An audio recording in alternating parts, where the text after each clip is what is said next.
Mercado de trabalho catarinense cresce em 5 anos. Estado teve 360 mil novos trabalhadores no período. Paranaense vai à China para a Olimpíada de Inteligência Artificial. Estudante recebe apoio do Estado e ganha notebook para a competição. Obras de saneamento básico começam em Ilha do Mel, no litoral paranaense.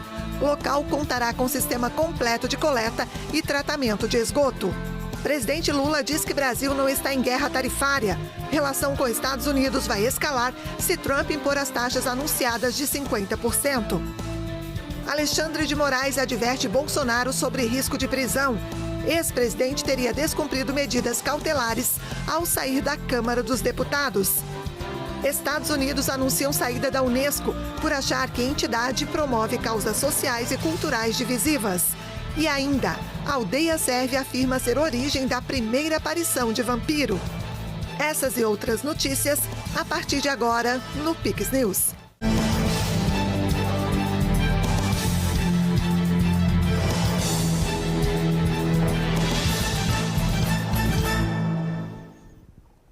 Olá, sejam todos bem-vindos ao Pix News desta terça-feira, 22 de julho. Nós estamos ao vivo, agora no horário de Brasília, 8h02. O estado de Santa Catarina ganhou mais de 350 mil trabalhadores entre 2020 e 2025. Os dados foram divulgados pelo IBGE. O acréscimo fez saltar o número de trabalhadores ativos na força de trabalho no estado, passando de 3.890.000 para 4.250.000, alta de 9,2%. Mesmo com a inclusão de milhares de trabalhadores no mercado de trabalho catarinense, a taxa de desemprego caiu nesses 5 anos, de 5,7% para 3%, assim como o número de desocupados, que saiu de 223 mil para 128 mil. Santa Catarina, sim, tem sido atrativo de empresas que estão no estado, que estão expandindo, que estão ampliando, como também tem vindo empresas de outros estados, de outros países, por ser um estado que tem um povo ordeiro, trabalhador, porque tem segurança jurídica, tem uma boa segurança pública, tem qualidade de vida. Isso chama muito a atenção do lado empreendedor, do lado do investidor. Por consequência, gera muitas oportunidades de trabalho, ou seja, gera muito emprego. E, automaticamente, nós não temos mão de obra suficiente em Santa Catarina. Então, atrai também mão de obra de outros estados, do Rio Grande do Sul, do Paraná, de São Paulo, do Pará, por exemplo, e de outros países. O acréscimo de 360 mil pessoas no mercado de trabalho catarinense resultou em mais mão de obra para os setores econômicos. O número de trabalhadores atuando na indústria, por exemplo, saltou de 852 mil em 2020 para 950 mil em 2025, segundo o IBGE, uma variação positiva de 98 mil. Portanto, é um estado que tem o maior número de pessoas com carteira assinada e o menor número de desocupados. Nós temos números de primeiro mundo, que nem é considerado desemprego, que se aproxima aí de 3%. Então, tudo isso está fazendo uma grande diferença e Santa Catarina continua e vai continuar crescendo. Essa é a expectativa, e todos os analistas que fazem esta avaliação de Santa Catarina dão como um estado que vai continuar aumentando a sua população, muito atraído pelos investimentos, ou seja, pelas oportunidades que tem em Santa Catarina. Então nós temos que, por outro lado, estar correndo atrás também de continuar investindo, como o governador Jorginho Melo tem feito. Investir na educação, no conhecimento, na inovação, no nosso sistema viário, no setor energético, e na qualificação da mão de obra, principalmente no jovem, agora com as escolas públicas fazendo cursos técnicos, juntamente com o Senai e a Fiesc. Então, tudo isso está criando cada dia mais oportunidades, tanto para empresas, principalmente para os nossos trabalhadores catarinenses e aqueles que vêm de outros estados também. O Paraná e o Banco Mundial avançam no planejamento de um programa de segurança hídrica no estado. O objetivo é garantir o uso sustentável da água diante dos desafios climáticos e das crescentes demandas na agricultura. Depois de uma semana de visitas de campo, técnicos do Banco Mundial e representantes do governo do estado do Paraná voltaram a se reunir em Curitiba para definir as próximas etapas do programa de segurança hídrica. A proposta é promover o uso sustentável da água em diversas regiões do estado diante de cenários de escassez e vulnerabilidade ambiental. Ao todo, serão 263 milhões de dólares em investimentos, sendo 186 milhões financiados pelo Banco Mundial e 77 milhões de contrapartida estadual. Com essa parceria do Banco Mundial, nós vamos cuidar da água, cuidar da erosão, reservatórios para abastecimento de água, tratamento dos esgotos rural, focado na área rural do Paraná, em especial lá do Noroeste. É projeto também estratégico para o Estado, porque com a mudança climática, esse tema de segurança hídrica se torna cada vez mais séria e afeta cada vez mais a sustentabilidade do desenvolvimento, a verdade, do Estado, tanto do ponto social, econômico que ambiental. A missão técnica desta semana ocorre na sede da Secretaria do Planejamento e envolve órgãos estaduais que vão executar ações integradas nos próximos anos. Entre as iniciativas estão a proteção de nascentes, sistemas de irrigação por gotejamento, contenção de erosões e ampliação do saneamento rural. É um momento muito importante do Paraná, onde nós consolidamos um trabalho muito extenso e uma carta consulta ao Banco Mundial, onde nós vamos tratar várias situações aqui no estado do Paraná, principalmente falando a respeito da Lei de Segurança Hídrica do estado do Paraná. Que isso venha fortalecer e dar mais saúde a essas comunidades. O programa também prevê metas de longo prazo, como a regularização do uso dos recursos hídricos, aumento das áreas cultivadas com boas práticas de manejo e maior resiliência da agropecuária ao déficit hídrico. Estão no plano a melhoria da coleta e destinação de efluentes da produção rural e a redução de conflitos pelo uso da água. Os encontros seguem até sexta-feira. Quando falamos em segurança hídrica, estamos falando em bons índices de saúde, de qualidade de vida, de produtividade econômica, em fortalecimento dos arranjos produtivos locais, enfim. A questão da segurança hídrica é um dos carros-chefes em termos de sustentabilidade e de desenvolvimento de um Estado. Então, essa parceria com o Banco Mundial traz justamente isso, que a gente resguarde, planeje, programe os nossos recursos e, nesse caso, que recurso hídrico que é de fundamental importância para a vida, né? Em uma ação inédita, começam as obras para a implementação do sistema de esgotamento sanitário na Ilha do Mel, em Paranaguá, no estado do Paraná. O projeto vai tornar o destino na primeira ilha brasileira sem tráfego de veículos movidos a combustão, a contar com sistema completo de coleta e tratamento de esgoto, o que representa um marco para o desenvolvimento sustentável, saúde pública e qualidade de vida no litoral. A Paranaguá Saneamento, responsável pelo serviço na ilha, está investindo mais de 30 milhões de reais nas obras do novo sistema que beneficiará mais de 12 mil pessoas. A unidade de conservação já recebeu mais de 139 mil turistas em 2025. As primeiras intervenções são de obras para assentamento das tubulações, que começaram a ser feitas próximas à Capela São Pedro, em Nova Brasília. O local já recebeu a primeira tubulação de esgoto da ilha. O projeto prevê um sistema eficiente e sustentável, respeitando as particularidades da ilha. Serão 2 sistemas de esgotamento sanitário independentes, com estações de tratamento de esgoto, estações elevatórias, linhas de recalque e redes coletoras nos 2 lados da ilha. A implementação do projeto acontece em 2 fases, com a primeira delas sendo iniciada em Nova Brasília para, na sequência, avançar para a praia de Encantadas. A licença de instalação, que autorizou o início das obras, foi emitida pelo Instituto Água e Terra em março deste ano, garantindo que todos os aspectos ambientais fossem rigorosamente avaliados.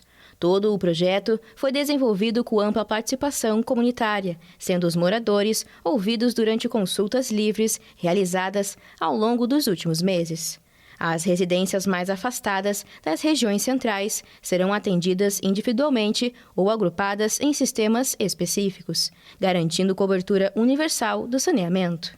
Segundo o secretário estadual do Desenvolvimento Sustentável, o novo sistema de esgotamento sanitário é um gesto de civilização que reafirma o protagonismo do Estado paranaense na sustentabilidade, cuidado com a saúde pública e preservação do meio ambiente.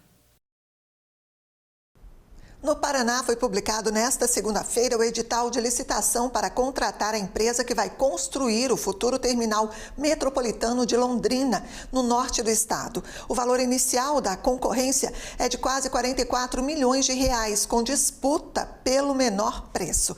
A abertura das propostas está marcada para 15 de outubro. O governo do estado, por meio da Agência de Assuntos Metropolitanos do Paraná, a AMEP, publicou o edital do futuro terminal metropolitano, cujo objetivo é melhorar a mobilidade e a integração metropolitana de Londrina com os municípios vizinhos, nesta segunda-feira, em reunião no Palácio Iguaçu. Com uma estrutura moderna e confortável, o terminal deverá atender até 40 mil pessoas que transitam pela região diariamente. Segundo autoridades do estado, o novo terminal era aguardado há anos pela população. Essa era uma demanda de muitas décadas, que a população pedia e precisava de um terminal que pudesse atender as pessoas que vêm da região metropolitana de Londrina, os trabalhadores e muitos trabalhadores de Londrina que acabam trabalhando em empresas da região metropolitana. E hoje nós publicamos um investimento de 43 milhões de reais, um terminal de ônibus sustentável, com energia solar, que vai ter área de lazer, inclusive, para a população da região, com praças, quadra poliesportiva, academia para a terceira idade, vai ter uma área de atendimento à população de todos os serviços do estado, a pessoa vai poder resolver tudo ali. Então, quer dizer, é um projeto pensado realmente à altura da cidade de Londrina e das cidades da região metropolitana. Então, eu estou muito feliz de estar podendo participar desse momento. A gente publica o edital agora de licitação, a licitação abre no início do mês de outubro, é um investimento importante de 43 milhões de reais e nós estamos falando de um terminal que vai além das características do simples embarque e desembarque de passageiros. Haverá junto com ele um grande centro comercial e de serviços públicos, ou seja, um espaço para atender toda a sociedade de Londrina e da região metropolitana. Então, uma obra importante e a gente espera agora a abertura das propostas para no início da sequência das obras. O projeto do terminal prevê áreas de embarque dos passageiros, lanchonetes, quiosques, lojas, bicicletário, áreas de lazer, setores administrativos e operacionais.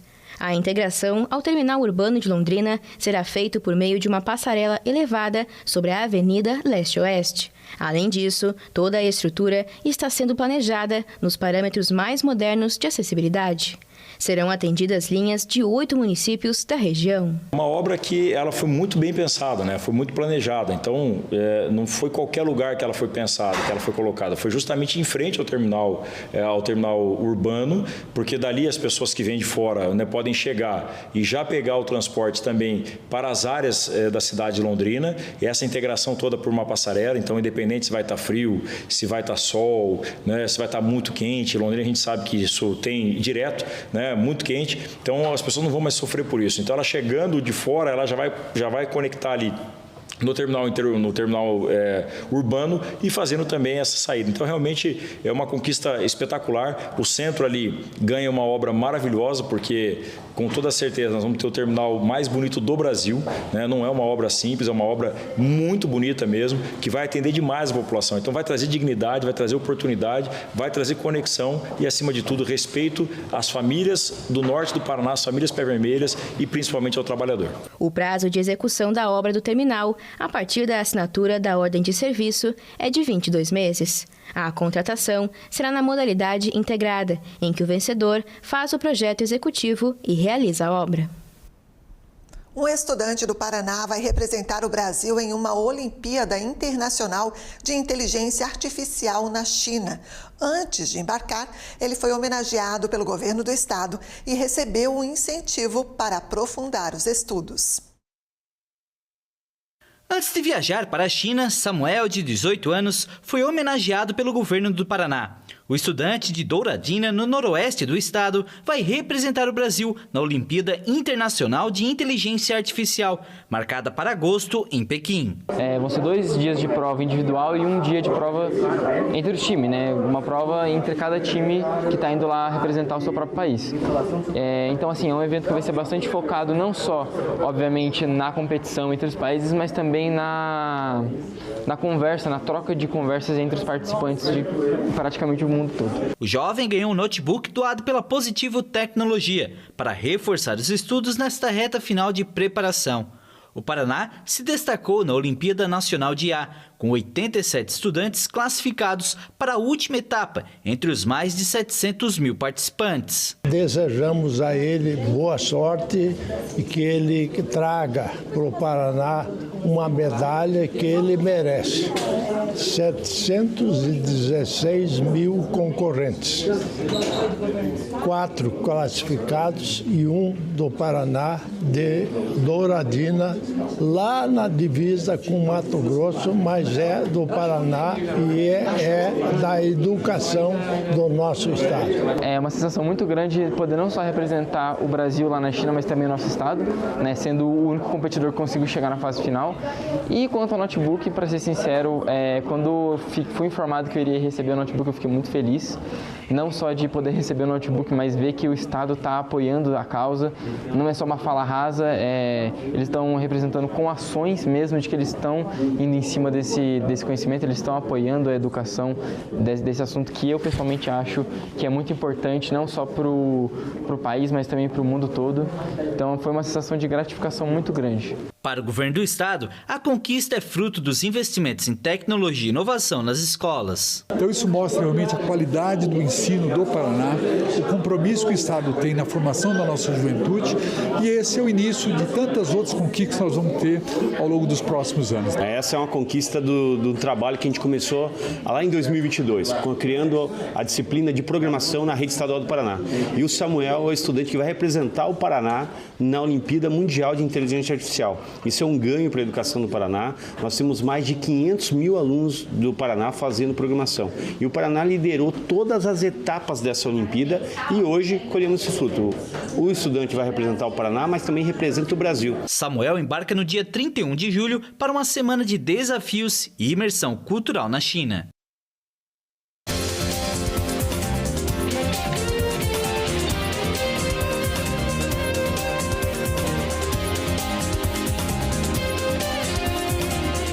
O rubro-negro carioca confirmou nesta terça a contratação do meio-campista espanhol Saúl Ñíguez. Revelado nas categorias de base do Atlético de Madrid, o volante conquistou a Liga Europa nas temporadas 2011-2012 e 2017-2018, além da Supercopa da Europa em 2018, jogando ao lado de Filipe Luís, o futuro treinador dele. Saúl deve realizar exames médicos na manhã desta quarta-feira e, em seguida, vai se reunir com o diretor técnico de futebol do Flamengo, José Boto. O último clube do jogador foi o Sevilha, onde estava emprestado. Ele também teve passagem pelo Chelsea na Inglaterra, onde jogou com o meia ítalo-brasileiro Jorginho, contratado recentemente e que estreou pelo Flamengo durante a Copa do Mundo de Clubes nos Estados Unidos. A chegada do meio-campo coincide com a saída de Gerson, que foi contratado no início deste mês pelo Zenit de São Petersburgo, na Rússia. Começou nesta semana em Rio do Sul a 37ª edição dos Joguinhos Abertos de Santa Catarina. A cerimônia de abertura do torneio foi realizada no Centro de Eventos Hermann Henrich, em Rio do Sul, com a presença do governador Jorginho Melo e outras autoridades. Delegações de 116 municípios participam desta etapa estadual, reunindo mais de 12 mil pessoas envolvidas na competição, entre elas cerca de 8 mil atletas. Os Jogos Abertos e Joguinhos são a vitrine para que a gente consiga descobrir, impulsionar, talentos que aparecem todo dia. A competição conta com 16 modalidades e é destinada a atletas de até 18 anos. Realizado anualmente desde 1988, o evento tem papel essencial no desenvolvimento de jovens talentos e na promoção de atividade física em Santa Catarina. É um evento de formação esportiva para jovens até 18 anos, ou seja, é a porta de entrada dos atletas para o alto rendimento. Santa Catarina é uma referência nacional no esporte nessa categoria. Estamos aqui em Rio do Sul realmente para fomentar o esporte. O esporte vive um grande momento com todos os aportes financeiros que o governador Jorginho Melo fez. Serão 14 dias de disputas, que além de incentivar o esporte, também devem impulsionar o desenvolvimento econômico da região do Alto Vale. Olha, com uma expectativa muito grande, feliz pela gestão, feliz pelo povo de Rio do Sul, porque o clima na cidade está gostoso isso. Você vê o clima das pessoas, de quem a gente recebe, um clima muito gostoso isso. E isso faz parte do povo de Rio do Sul em receber bem os visitantes. Nós vamos receber cerca de 12 mil pessoas, 8 mil atletas, mais 4 dirigentes, árbitros, enfim, todas as delegações, para que a gente faça desses 37º Joguinhos o maior Joguinhos Abertos da história de Santa Catarina. Agora uma pausa e você vai ver a seguir. Número de mortos após queda de avião em Bangladesh sobe para 31. Acidente deixou mais de 170 feridos. Tem o comentário político com o jornalista Tiago Pereira. E ainda, a aldeia sérvia afirma ser origem da primeira aparição de vampiro. Voltamos em instantes.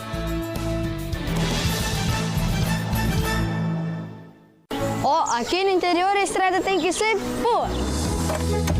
E se for com buraco, credo, a gente perde um tempão. Por isso a gente tá feliz com o novo programa do Estado em parceria com as prefeituras, o Estrada Boa Rural. O programa vai arrumar dezenas de estradas rurais em toda Santa Catarina. Agora meu pai vai levar a produção bem rápida na cidade. Vai sobrar mais tempo para tomar chimarrão e comer a minha cuca. Estrada Boa Rural. Governo de Santa Catarina. A saúde em Santa Catarina acaba de alcançar uma marca histórica. 1 milhão de cirurgias realizadas. O sucesso da saúde catarinense é uma realidade. É claro que precisamos melhorar muito ainda e vem mais por aí. Com investimentos em novas tecnologias e a valorização dos hospitais, estamos fazendo a diferença na vida de milhares de catarinenses. Compromisso com quem mais precisa. Governo de Santa Catarina. O que é Garopaba? É luz, é verão, é esporte, é música, é tainha, é tempero, é história, é encanto, é tradição, é cultura, é pra criança, é pra família. Garopaba é a Garopaba. Venha viver de perto. Hoje eu vou te mostrar qual é a boa em Santa Catarina. 20 centímetros de qualidade. Essa é a boa. E esse trecho tá aqui, é um tapete. Olha aqui, um investimento gigante. Já são mais de 50 obras e ainda tem muito trabalho pela frente. Escuta aí o que o povo tá achando do Estrada Boa. Estrada Boa vai trazer desenvolvimento. Agora o negócio tá indo. Patrola trabalhando, os caminhões. Melhor ideia que tiver de fazer de concreto. E com certeza vai melhorar para todo mundo. Estrada Boa, Governo do Estado de Santa Catarina. De volta com Pix News, agora 8h24. Vamos com alguns destaques internacionais. Subiu para 31 o número de mortos na queda de um avião militar sobre uma escola em Bangladesh. O acidente aconteceu na segunda-feira e a maioria das vítimas eram estudantes que tiveram queimaduras graves. A aeronave sofreu uma falha mecânica logo após a decolagem e caiu na manhã de segunda-feira sobre um prédio do campus escolar Maistone de Dhaka, causando um incêndio.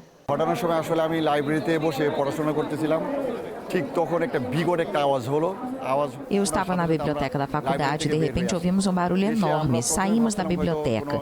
A princípio, pensamos que fosse o pneu de um caminhão estourado, mas depois vimos que um avião tinha caído ali. No começo, o incêndio era pequeno. Havia algumas crianças no primeiro andar tentando sair do prédio. Segundo o balanço mais recente divulgado nesta terça pelo Exército, o acidente deixou mais de 30 mortos, incluindo o piloto, e mais de 170 feridos, a maioria crianças. Dezenas de pessoas seguem hospitalizadas, algumas em estado grave. O acidente é a maior catástrofe aérea registrada em décadas em Bangladesh. O país respeita nesta terça um dia de luto nacional. A aeronave, um F-7 BGI de fabricação chinesa, Havia decolado minutos antes de uma base aérea nas imediações de Dhaka e caiu sobre um prédio de 2 andares no horário das aulas. Segundo o Exército, o piloto do avião tentou afastar a aeronave das áreas habitadas durante a queda. As autoridades abriram uma investigação sobre as circunstâncias do acidente e as causas da falha mecânica. O lendário Ozzy Osbourne, líder da banda de heavy metal Black Sabbath, morreu nesta terça aos 76 anos. Uma nota divulgada pela família diz que o roqueiro faleceu pela manhã. Ele estava acompanhado da família e cercado de amor. O texto encerra pedindo que todos respeitem a privacidade da família neste momento. Há cerca de um mês, Ozzy fez um último show em Birmingham, na Inglaterra, onde nasceu. O show foi realizado no Villa Park, estádio do time do coração Aston Villa, diagnosticado com doença de Parkinson em 2019 e famoso por arrancar a cabeça de um morcego com uma mordida durante um show. O roqueiro foi um dos pioneiros do heavy metal e o Black Sabbath fez muito sucesso na década de 1970. O governo dos Estados Unidos anunciou a saída da Unesco nesta terça, por considerar que a Agência Cultural e Educacional da ONU, conhecida por designar patrimônios da humanidade, é tendenciosa contra Israel e promove causas divisivas. Uma porta-voz do Departamento de Estado afirmou que permanecer na Unesco não é interesse nacional dos Estados Unidos. Tammy Bruce descreveu a Unesco como uma entidade que promove causas sociais e culturais divisivas e que se concentra excessivamente nos objetivos de sustentabilidade da ONU. Também questionou o fato de a Unesco ter admitido a Palestina como um Estado. Em 2017, durante a primeira presidência, Donald Trump também ordenou a retirada dos Estados Unidos da Organização das Nações Unidas para a Educação, a Ciência e a Cultura, Unesco, na sigla em inglês. O sucessor Joe Biden restabeleceu a adesão dos Estados Unidos posteriormente. A diretora-geral da agência, Audrey Azoulay, lamentou profundamente a decisão, mas afirmou que a medida já era esperada e que a Unesco se preparou para isso. De acordo com o órgão, a Unesco tem como missão a promoção da educação, cooperação científica e compreensão cultural. A Coca-Cola confirmou nesta terça que vai comercializar nos Estados Unidos uma versão do refrigerante com açúcar de cana. O desenvolvimento do produto foi um pedido de Donald Trump e deve estar nas prateleiras entre setembro e dezembro. A multinacional divulgou um comunicado em que disse que a bebida vai ampliar a gama de produtos sob a marca registrada Coca-Cola e faz parte de um programa de inovação constante. Atualmente, nos Estados Unidos, os refrigerantes da marca são adoçados com xarope de milho de alta frutose, o chamado JMAF, em vez da sacarose extraída da cana-de-açúcar que utiliza em outros países. O xarope de milho de alta frutose se popularizou nos Estados Unidos nos anos 1970, graças aos subsídios federais concedidos aos produtores de milho e às altas tarifas sobre o açúcar de cana. Em 2022, estudos clínicos não mostraram diferenças significativas entre o JMAF e a sacarose em relação ao aumento de peso ou a saúde cardíaca, mas viu-se um aumento de um marcador de inflamação em pessoas que consomem JMAF.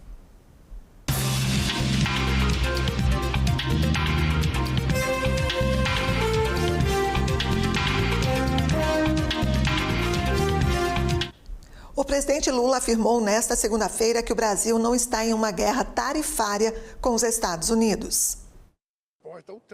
Segundo Lula, a relação vai escalar quando ele responder a Donald Trump se o presidente americano não mudar de opinião. Nós não estamos numa guerra tarifária. Guerra tarifária vai começar na hora que eu der a resposta ao Trump, se não mudar de opinião, porque as condições que o Trump impôs não foram condições, adequadas. Ninguém pode, ameaçar um partido com uma decisão judicial. Quem sou eu para tomar a decisão diante da Suprema Corte? Em 9 de julho, Trump anunciou tarifas de 50% sobre as exportações brasileiras aos Estados Unidos e as justificou por uma suposta caça às bruxas no Brasil contra o ex-presidente Jair Bolsonaro, que é réu em um julgamento no Supremo Tribunal Federal por suposta tentativa de golpe. As tarifas norte-americanas também são em retaliação a declarações do presidente Lula, em especial em um evento do BRICS realizado neste mês no Rio de Janeiro, questionando a utilização do dólar como principal moeda para transações internacionais. A aproximação do Brasil com países não democráticos como Rússia e Irã também é um dos motivos, além do aumento das transações comerciais com a Rússia, que está em guerra com a Ucrânia. As tarifas anunciadas pelo americano começam a valer em 1º de agosto. Lula participou nesta segunda-feira de uma cúpula de líderes de esquerda em Santiago. O ministro Alexandre de Moraes, do Supremo Tribunal Federal, deu 24 horas à defesa de Jair Bolsonaro para explicar o que considerou o descumprimento da proibição de uso de redes sociais pelo ex-presidente, sob pena de decretação imediata da prisão. Obrigado a usar tornozeleira eletrônica e a cumprir outras medidas cautelares devido a uma investigação por suposta obstrução de justiça, Bolsonaro fez declarações à imprensa nesta segunda que rapidamente foram replicadas nas redes sociais, o que motivou a advertência de Moraes. O ex-presidente mostrou a tornozeleira eletrônica ao deixar uma reunião com parlamentares da oposição na Câmara dos Deputados. Isso aqui é um símbolo da máxima humilhação no nosso país. Uma pessoa inocente. Ao silêncio! Ao silêncio! Que estão fazendo com ele, presidente da República. Nós vamos enfrentar a tudo e a todos. O que vale para mim é a lei de Deus. A pressão judicial sobre Bolsonaro aumentou na semana passada, apesar de o presidente dos Estados Unidos, Donald Trump, ter anunciado uma guerra comercial contra o Brasil em apoio ao aliado e em retaliação à ação do governo Lula, em especial apoio ao BRICS e à aproximação a países não democráticos. E após essa aparição do ex-presidente, logo depois que ele deixou a Câmara dos Deputados, o ministro Alexandre de Moraes impôs uma nova medida, cobrando dos advogados de Bolsonaro explicações sobre o ato. Assunto para o jornalista Tiago Pereira, que já está por aqui. Tiago, essa nova medida gerou ainda mais revolta entre apoiadores e até mesmo de não simpatizantes do ex-presidente, né? Boa noite, bem-vindo. É isso mesmo, gera dúvidas, né? Primeiro gerou dúvida na imprensa, porque ele não poderia usar as redes sociais dele e também de terceiros, ou seja, que alguém pudesse emprestar a rede social para que ele possa se expressar. E aí entrou a dúvida da imprensa, né, se a imprensa poderia fazer uma entrevista, que essa entrevista também fosse para a rede social. Na sexta, já com as medidas impostas, tanto por Moraes, depois validada pela primeira turma do Supremo, com a maioria já, né? O último voto teve ontem, do Luiz Fux, que foi contrária à decisão dos colegas. Ele deu entrevista à Rádio Itatiaia e teve que sair até um pouco mais cedo por causa da medida restritiva das 7 horas da noite. Quando chegou na segunda-feira, já se gerou essa dúvida na imprensa ao longo, né, da semana que estava começando, se ele poderia dar entrevista para os veículos que se utilizavam também das redes sociais. E aí, no final da tarde, depois desse ato que a gente viu na matéria, Moraes deu a resposta para essa dúvida. Boa noite a você e a toda a nossa audiência qualificada aqui da Pix TV. Vamos aos fatos, né? Sem defender lados e políticos, aqui agora nós precisamos falar de liberdade de expressão, que é isso que está sendo afetado nesse momento, né? Direitos, Constituição, Bolsonaro tem o direito de falar como eu aqui falo e como qualquer outro cidadão possa falar. Hoje, com as redes sociais, então, o céu é o limite. Todos podem se expressar. Já que nós estamos em tempos de conflito aí com os Estados Unidos, vamos trazer exemplos de lá. É que nas terras do Tio Sam, a liberdade de expressão está na primeira cláusula da Constituição americana. Sim, na primeira, não é na segunda, terceira, não, é na primeira, logo no início. E essa garantia não é por acaso, pois os fundadores sentiram na pele o que era viver sob censura numa Europa obscura. Calar uma pessoa é mais do que tirar o direito constitucional, é tirar o direito humano dela se expressar. E o nosso direito de falar é o mesmo do direito que temos de errar. E quem erra, que pague por isso. Ou seja, toda ação tem uma reação que sirva às consequências.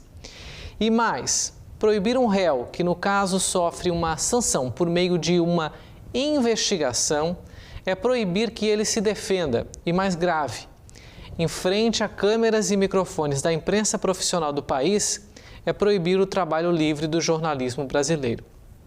E aqui eu abro um parêntese. Por que sobre uma investigação? Porque a tornozeleira eletrônica não é imposta e outras medidas restritivas de Bolsonaro, não é sobre aquele processo do 8 de janeiro, do suposto golpe. É sobre uma possibilidade que se está se investigando que ele poderia ter de fugir do país antes do julgamento que deve acontecer ali em agosto, na volta do recesso, ou até mesmo em setembro, né? Que aí, por tudo que está acontecendo, a gente já mais ou menos sabe qual vai ser o resultado desse julgamento. Então, é uma medida restritiva sob uma suposição, uma nova investigação, um novo processo, uma obstrução de justiça. E aí sim, nesse caso mais grave, porque ele nem réu é ainda, né? Bom, ou o Supremo não sabe que todas as emissoras de rádio e TV deste país também estão nas redes sociais, as mesmas redes sociais que eles dizem que debruçaram sobre elas horas e horas de estudos antes de tornar a decisão, na semana retrasada, em regulamentar. E essa regulamentação pune as Big Techs por o que os usuários postam, elas também são responsáveis. Bom, o que eu posso dizer para vocês é que eu não gosto nada disso que a gente está vendo e isso não me cheira nada bem. Afinal, se até um ex-presidente da República é silenciado, eu fico aqui imaginando ou pensando o que sobrará para nós, meros cidadãos brasileiros, cidadãos comuns. As democracias, meus amigos, elas morrem assim, por as pessoas serem punidas pelo que elas pensam, antes mesmo delas falarem. Punição também vinda de onde a gente menos espera, da Câmara dos Deputados. A casa que alguns dizem do povo, né? Há controvérsias. O presidente Hugo Mota suspendeu hoje, na manhã desta terça, todas as atividades de comissões permanentes, até o dia 1º de agosto, que é aí quando o Congresso abre de novo. A decisão impede que os deputados apoiadores de Jair Bolsonaro aprovem moções de apoio ao ex-presidente nas comissões de Segurança Pública e Relações Exteriores, como eles disseram ontem que iriam fazer. É mais uma prática de poder, sim.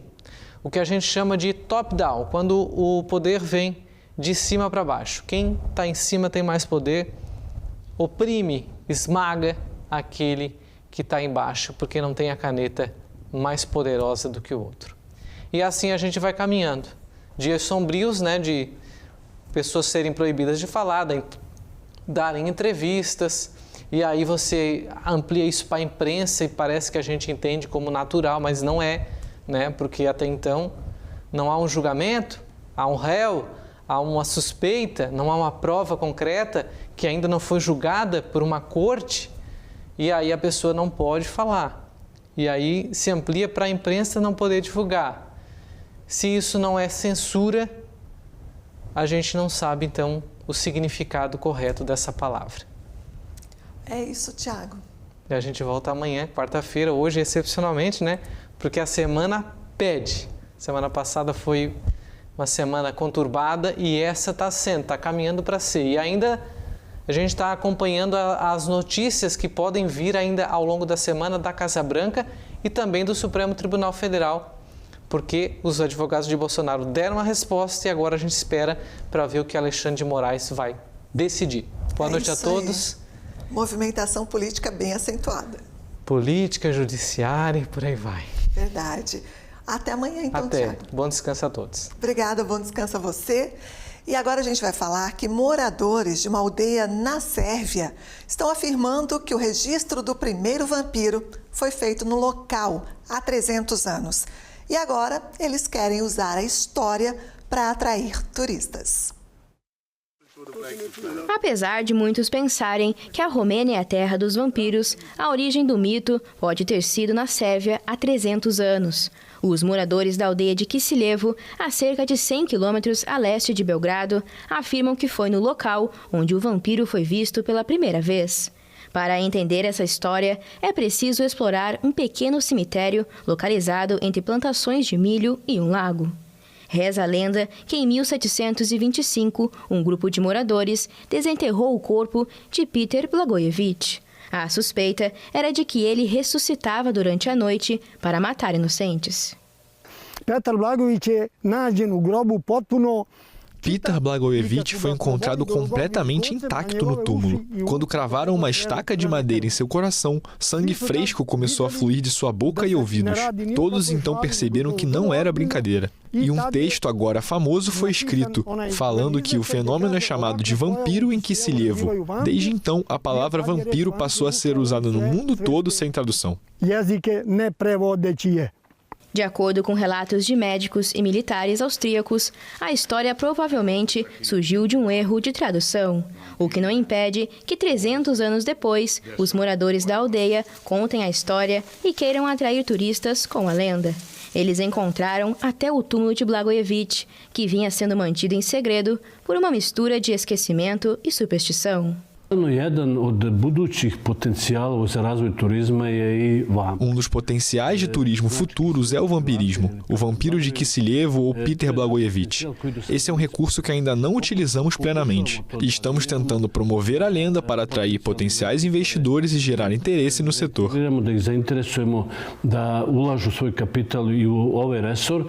Verdadeira ou não, a história permanece viva no imaginário das pessoas na aldeia.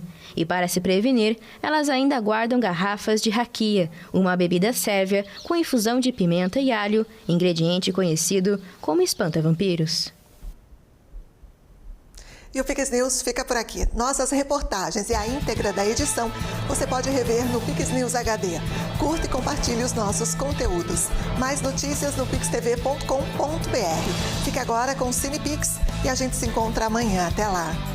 Pix TV, conectando você ao melhor conteúdo todo dia.